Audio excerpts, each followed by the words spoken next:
Ladies and gentlemen, good morning.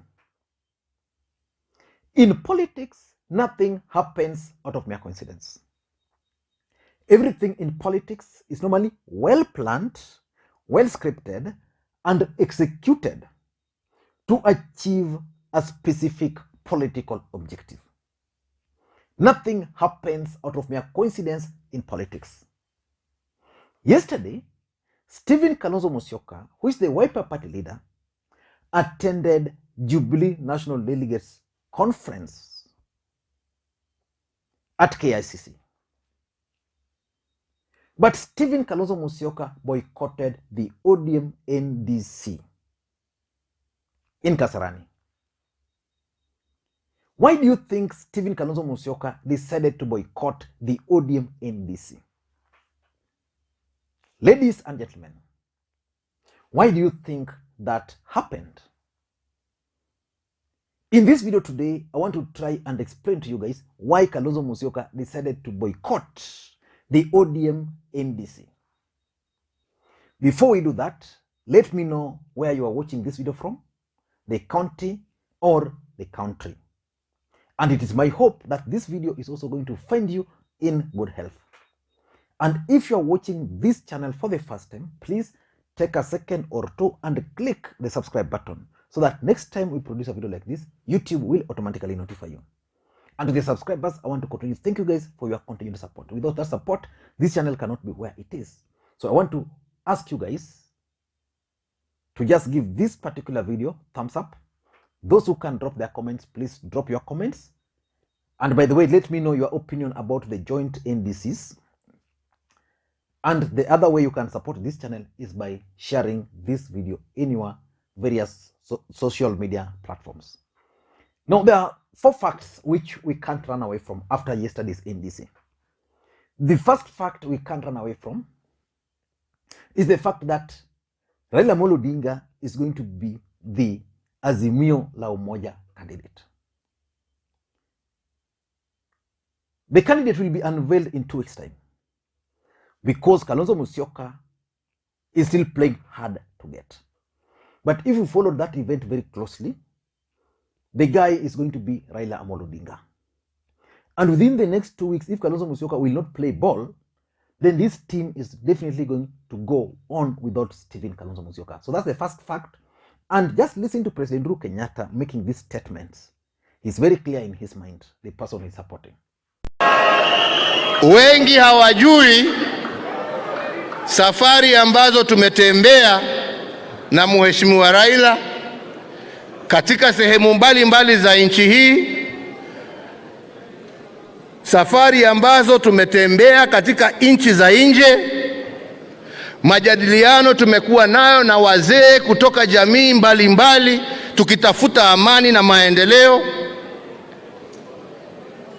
Na safari hizo zote hatukuwa tunaangaliwa kwa TV, tulikuwa tunatembea peke yetu.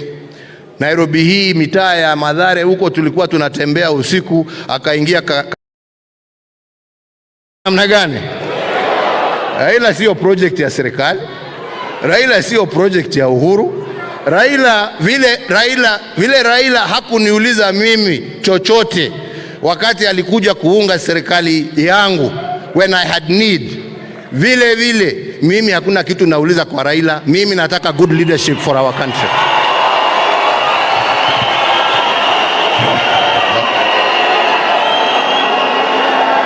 Tunaelewana?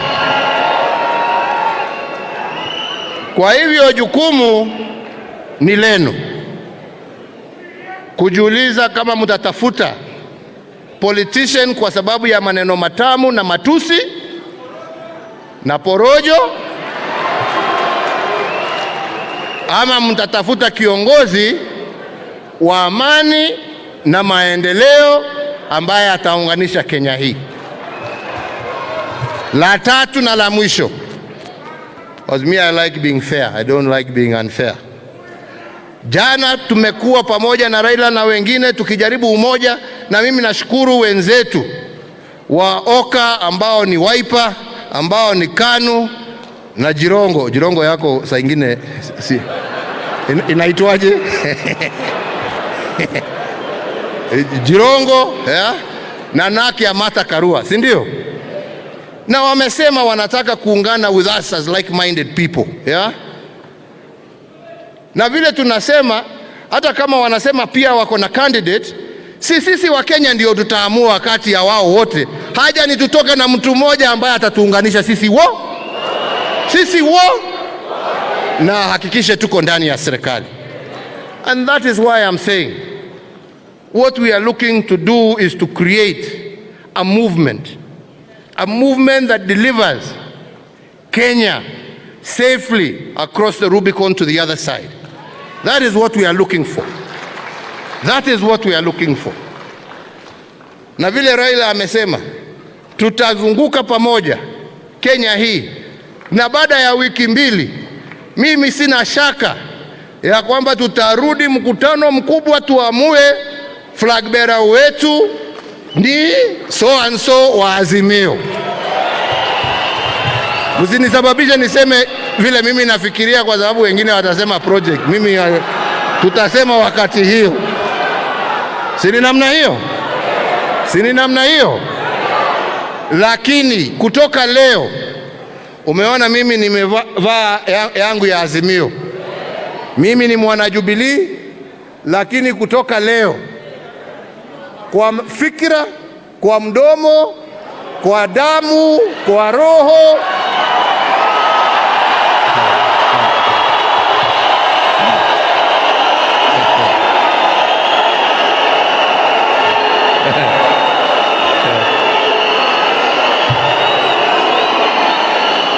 sini namna hiyo.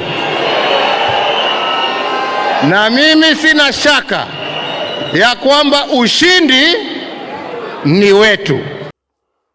The second fact which we cannot run away from is the fact that Wiper Party may not get the running mate. That is what Kalonzo Musyoka is insisting on. I don't think, based on the mathematics of Uhuru and Raila, that's guaranteed. I'm not ruling out the possibility of Stephen Kalonzo Musyoka putting pressure and forcing Uhuru and Raila to make him a running mate. But that's now not guaranteed. But there's a chance. That's the second fact. The third fact is that One Kenya Alliance is a coalition.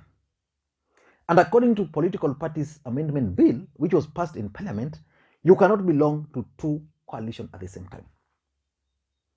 So it means if Kalonzo Musyoka is to join Kalonzo Musyoka and this other team, if they were to join Azimio, then they can only join Azimio through Jubilee Party. And that probably explains why President Uhuru Kenyatta entered into so many coalition agreements with the various political parties. Then he will then enter into Azimio as Jubilee. So those are the realities. But why do you think Stephen Kalonzo Musyoka decided to boycott the NDC? In my view, Stephen Kalonzo Musyoka boycotted the NDC because of the following reasons. The first reason, and this is verified, is the fact that Kalonzo Musyoka believes very strongly that the ODM party leader has a soft spot for the three governors from Kambani. That Raila Odinga is actually supporting Charity Ngilu, Alfred Mutua, and Professor Kivutha Kibwana. And these people are out to tame him in the larger Ukambani politics. His beef is the fact that he was informed that Raila Odinga has already entered into arrangement with these guys, and that these guys will play a huge role in Raila Odinga's government. So his demand is simple. I'm going to join you, but as the only principal from the Ukambani region. Because with these people on board, it will mean simple thing, that Kalonzo Musyoka will be playing equal level with them. I want you to look at how Kalonzo Musyoka intends to enter into Jubilee, into the coalition. He wants to come as One Kenya Alliance and then change the name of Azimio la Umoja to Azimio One Kenya Movement or One Kenya Alliance. I mean, by doing that, he wants to come as equal partner. So the fact that Raila Odinga is being supported by these three governors is something Stephen Kalonzo Musyoka is not comfortable with. Do you think Raila Odinga will agree to dump Gilu, Mutua, Kibwana just because Stephen Kalonzo Musyoka amekaza? So that's the first reason why he boycotted that event.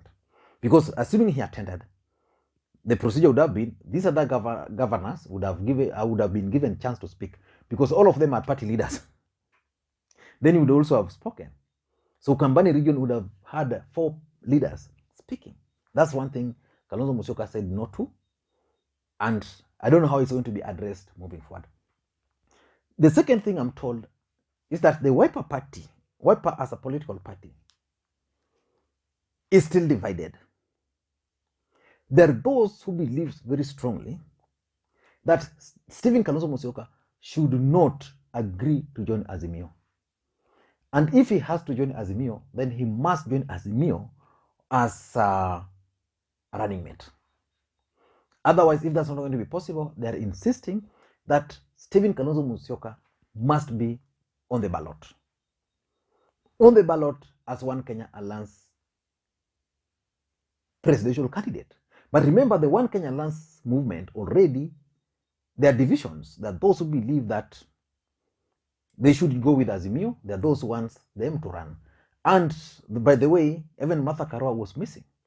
Why do you think Martha Karua was also missing? Of course, there's still division within the One Kenya Alliance movement. So Kalonzo Musyoka's party, Wiper Party, is yet to agree. And why is Wiper Party not agreeing on this matter? One main reason: external influence. There are people who are keen on stopping Stephen Kalonzo Musyoka at all costs from working with Raila Odinga. So that's number 2. Number 3 is the running mate equation. Stephen Kalonzo Musyoka is a senior leader. Stephen Kalonzo Musyoka was Raila Odinga's running mate 2 elections. Stephen Kalonzo Musyoka is under a lot of pressure from company leaders and the voters there to be either a running mate or a presidential candidate. So Stephen Kalonzo Musyoka is currently at a fix. But according to President Uhuru Kenyatta and Raila Odinga, the running mate is likely to come from the larger Mount Kenya region. And that complicates the equation for Stephen Kalonzo Musyoka. But the truth of the matter is that Stephen Kalonzo Musyoka believes that he is the most qualified individual to be Raila Odinga's running mate. But his timing is actually not right. He's coming late when Raila has already decided, Uhuru has already decided. So, in my view, a compromise will have to be found. If not, Kalonzo Musyoka will have to swallow his pride, or this team will go. If you listen to that clip by President Uhuru Kenyatta, it's basically given Kalonzo Musyoka 2 weeks to decide. If Kalonzo Musyoka will not decide within 2 weeks, then rest assured that these guys are going to move, because from Monday, this team will start campaigning, and that campaign will not be stopped by Stephen Kalonzo Musyoka or any other person. So that's the third, the running mate equation. Number 4, in my view, I think Kalonzo Musyoka is also not very happy, and this someone told me, by the fact that President Uhuru Kenyatta attended Raila Odinga's NDC, while the president refused to attend his NDC. So the mere fact that the president attended this NDC was kind of endorsement of Raila Odinga. And indeed, if you followed that event, the whole thing was about Raila Odinga. You can only live in denial that the president did not endorse Raila Odinga. But from Jubilee NDC, Raila Odinga was endorsed. From ODM, Raila Odinga was endorsed. And these other political parties were very clear that for them, their presidential candidate is Raila Odinga, and their political parties had actually endorsed those movements. I mean, those had actually endorsed Raila Odinga as their preferred candidate. And number 5, I think, is the Azimio la Umoja name.